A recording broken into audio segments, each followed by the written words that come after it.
we keep seeing information, government weaponized to stop information flow.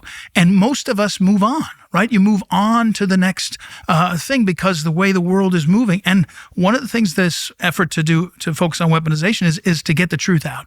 So to your point, we still don't know the answer to that. We do not know how many agents. How can we not know? I mean, I'm going to get it out, or I'm going to die trying. Pipe bomber. As a prosecutor, I've got the pipe bomber case in my office. The FBI, Bongino said to the FBI, change all the agents, everybody look at it again. It's been going on for about 5 weeks. It's like Keystone Cops. You know, they didn't interview some of the people that you would have said, that might be a suspect. They hadn't interviewed him. I mean, so the question becomes, what's happening here? Is it incompetence? It feels worse than incompetence, right? And so that information... It does. What do you think? Well, I think it's worse than incompetence, and I think, but I think the only way forward is to not describe what I think of the motives, but to expose over and over again what's happened. If you expose what's happened and the truth gets out, then accountability is possible. If you don't expose what's happened, the accountability looks like targeting. Right? So you got to do this one to get to this one. And the other side just does this. And then they count on the media to tell us it's okay. We have to do this and this. And that's my answer to some people that say, what's Dan doing, Bongino? I talk to him every week or so. He's going hammer and tongs at this stuff right here. You can't arrest everybody the first month, but you got to get this going. And it's a challenge. But I'm glad people are holding us, pushing everybody. It's good, but it's harder than it looks. It really is. I believe that. My well-informed sense is that DOJ is a bigger mess even than some conspiracy-minded people on the outside like me imagine it is. Like, I think it's actually a mess. Is that? I would say that, look, FBI specifically. Yeah, look, I worked for the Catholic Church, right? I worked for the Catholic Church. I'm pretty attuned to bureaucracies, right? And I've seen the scope of them and see the institutional inertia, like the momentum that they get. And I think my office was my U.S. Attorney's office was about this big, Tucker, and it took me 120 days to get this much of my arms, wrapped around this much, because this is how big it was. Cash's job is this big, and DOJ's is this big, and the president's is this big. Yeah. So my answer is the scope is bigger, and it is therefore much, much worse than people think. And I just think and by the way, one of the reasons I say information is so key, we can't win the Article 3 battle fast enough.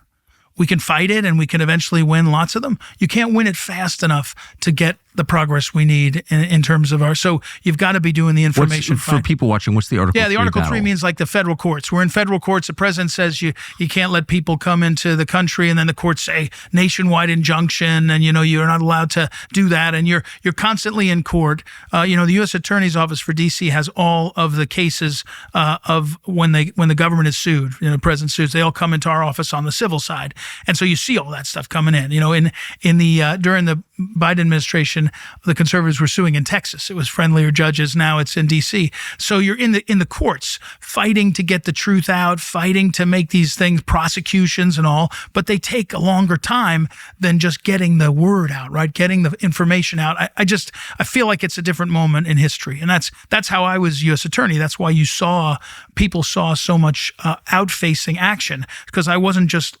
looking at courts. I was looking at making an argument for the public so they could see the policies. Tell us what you did with Wikipedia and why. Well,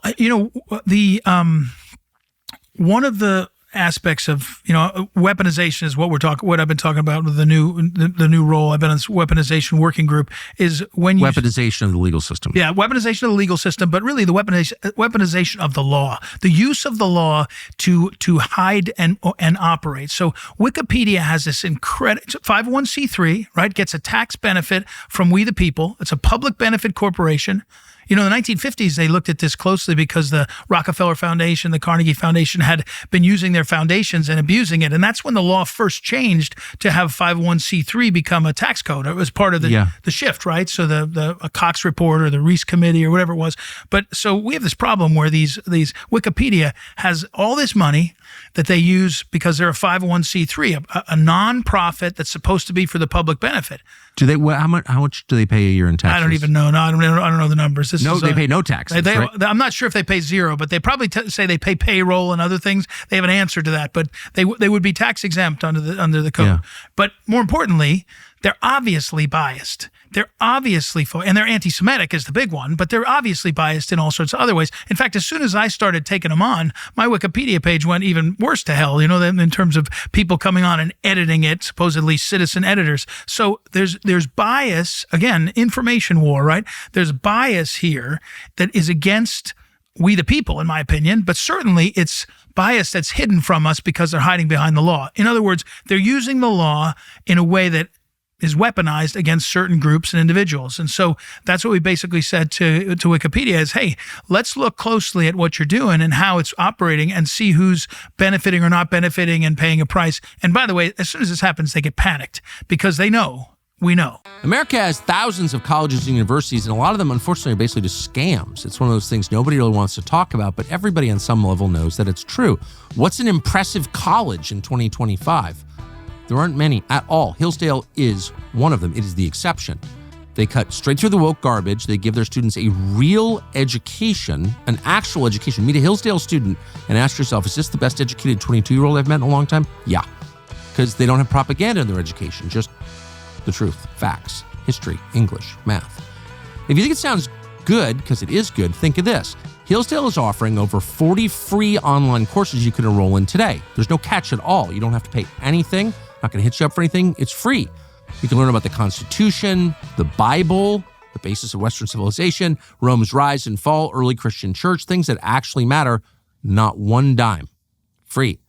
They have a new class called Understanding Capitalism that teaches Americans basic economic ideas, describes our own system, a system that is falling apart. A lot of people want you to hate, but for 250 years has been the best and most productive in the world. You'll understand the basis of our economy from founding till president. Hillsdale not afraid to preach the message our country has forgotten, which is freedom is good, Christianity is good, markets are good, and they make this country better by raising well-educated students. We endorse this. As a college hater, I love Hillsdale.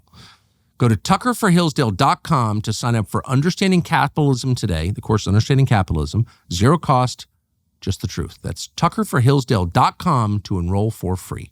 There's another reason. I wrote to a number of the medical journals, and I said, you guys are all 501c3. You get big benefits from tax exempt status. How are you balancing the partisan nature of the work you're doing? How are you abiding by the laws that say that you're not supposed to be picking sides or paid for by one donor or the other? And they lose their mind because no one's supposed to ask. You're not supposed to ask. It's like USAID. We weren't supposed to ask until this last 6 months. Why are we spending $400 million in wherever, right? Why is this? You're not allowed to ask. So, that's a part of this weaponization thing that I think is underrated. And with Wikipedia, it got a huge reaction. Wikipedia is history now. I mean, it's how people understand the past. That's right. It's in league with Google, so it's the first result on everything. Every noun you punch in gets Wikipedia first. So people don't understand anything that's happened in the world prior to last week except through Wikipedia. So if it's totally distorted, then you change the collective memory. I know, but we're back right again. We're back to the information war, right? It's a war over information.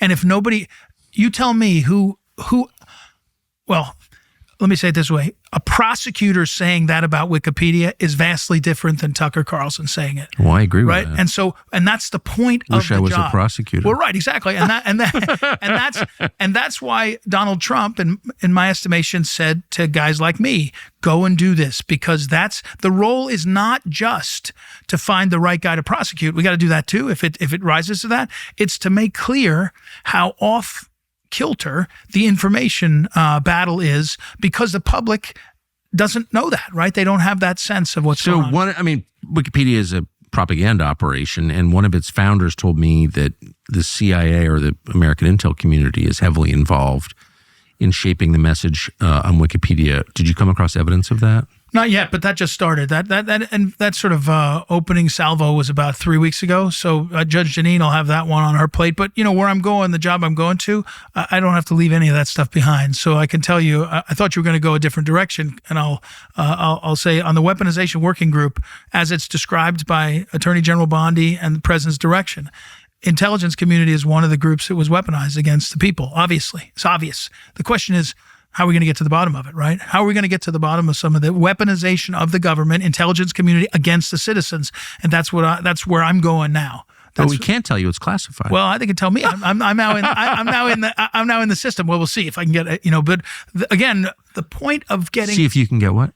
Well, the point of getting into these positions as a prosecutor is I'm now getting the clearances to be able to get to the level where you can look at some. I know that still try not to tell you, but that's the point of this fight is you cannot win the information battle based on what they let you see. It's what you have to find, even in our government.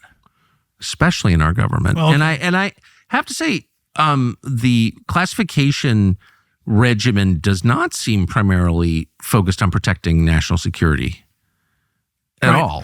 Right, exactly.